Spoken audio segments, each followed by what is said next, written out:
Okay, so the fact that all the problems, all the completion errors, and we will see which kind of problems are fixed by means of pragmas, which is actually, as I said, a very stupid approach. Also because it's used in other contexts. You use pragma, or we used to use pragma in C++, for example. No, it's the idea of pragmas to us came from C++. So in C++, you can do a lot of things by means of pragmas. And the fact that all these problems can be fixed by means of pragmas means that the pragmas travel with the VB6 code. And that seems to be a minor point. Instead, it's very important. So that's why we promote the fact that we can, this is what we promote. Just a moment, only 1 minute. The convert test fix has 3 main stages, ideally. It means that the first time you run, you will load the result into Visual Studio. I mean you take, someone gives you the code to translate. You migrate it, load into Visual Studio, and you will see, you will almost surely see some compilation errors. You understand why what caused the error, and you start adding pragmas. So it can be, if you are lucky, in just 1 iteration, you fix all those problems. In some cases, you need 2 or 3. It depends, of course. But the idea is that you convert, you see the problem, and you fix them by means of pragmas. You reconvert. Now the pragmas should have eliminated, should have resolved all or most of the majority of problems. You reconvert, retest, and refix. At the end of this first iterative sequence, you reach the first stage. No more compilation errors. Okay, so finally you can run the application. When you run the application, if you are lucky, you get some runtime errors. And no, it seems a paradox, but actually if you are right, if you are lucky, you get the problems, because the subtle things are those that are hardest to fix. But anyway, while you work, you see some runtime errors. You see the cause, you understand what happened. You can research our knowledge base. This is interesting. We have documented everything in our website. Of course, we have the documentation of the product. We have the documentation of all the pragmas. We have the documentation. We have this knowledge base that is growing and growing. And basically, in most cases, you just take the error message, you put that into our search engine, our local search engine, and it gives you the most probable articles or portions of the manual that help you understand how to solve that problem, what is the best pragma. We have a lot of documentation. I guess we have 4, 5, or even 600,000, excuse me, 600 pages, sorry, 600 pages of documentation. Okay, so in the second stage, at the end of the second iterative sequence of steps, you solve all the runtime problems, so the application doesn't crash any longer, but it doesn't mean that you have reached functional equivalence, which, remember, is the real goal of any migration. You start doing your tests, and later I will show you how we can help in this respect.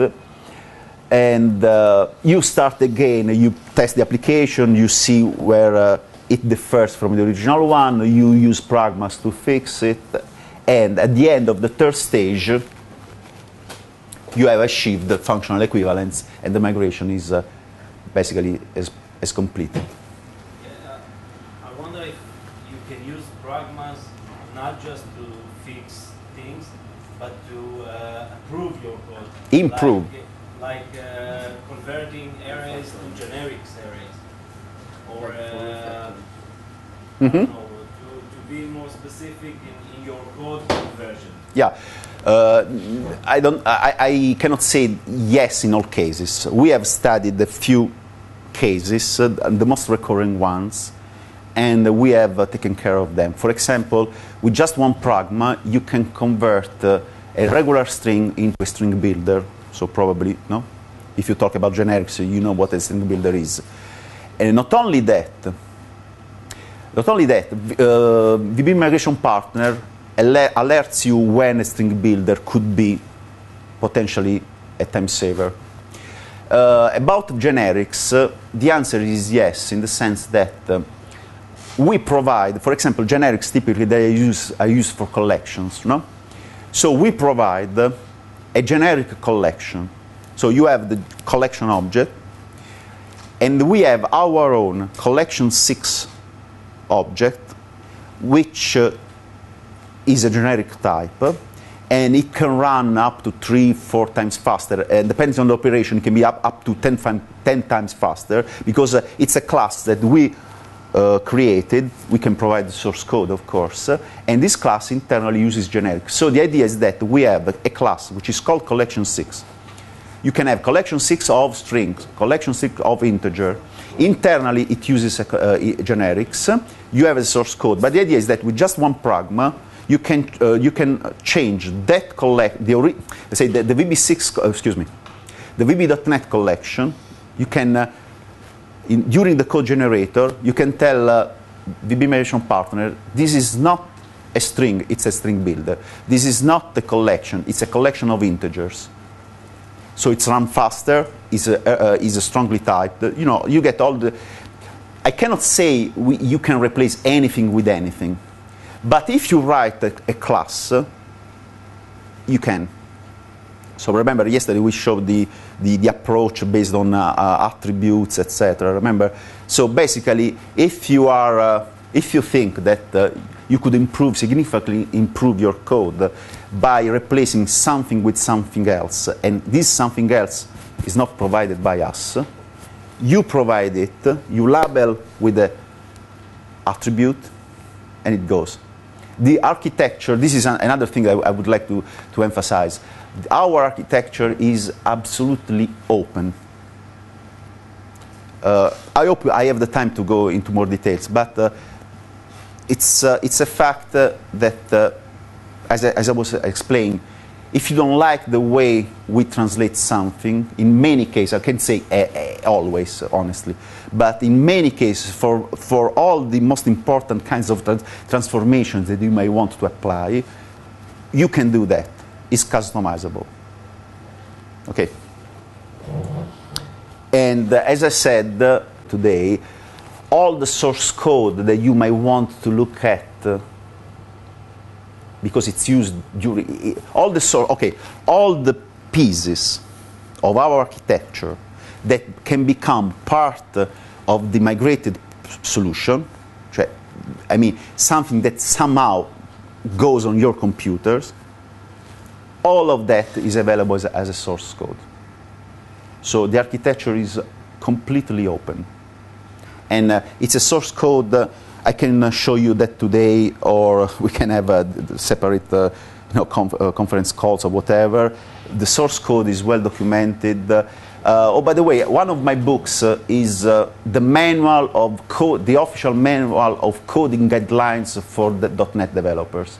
I wrote this book for Microsoft Press, and I'm very proud to say that we have applied all these coding guidelines to this code. So the code that you have might use coming from us adhere to Microsoft specifications, which casually I wrote them. So it was easy for me. And also another important thing, all the code that might end up in your solution, because it's part of our library, nowhere in that code we used undocumented .NET features. And it was very, very important for us because we want to be sure that that code is going to work correctly when you switch to 64, when you will switch to 122, if ever, when Microsoft releases a new version of the framework, etc. It was our goal number one, of course. Okay, let's now hopefully we can go back and have a taste of how it works. This is the actual program. I want to show you before we run the program. Let me run one of these open source projects. It's 9,000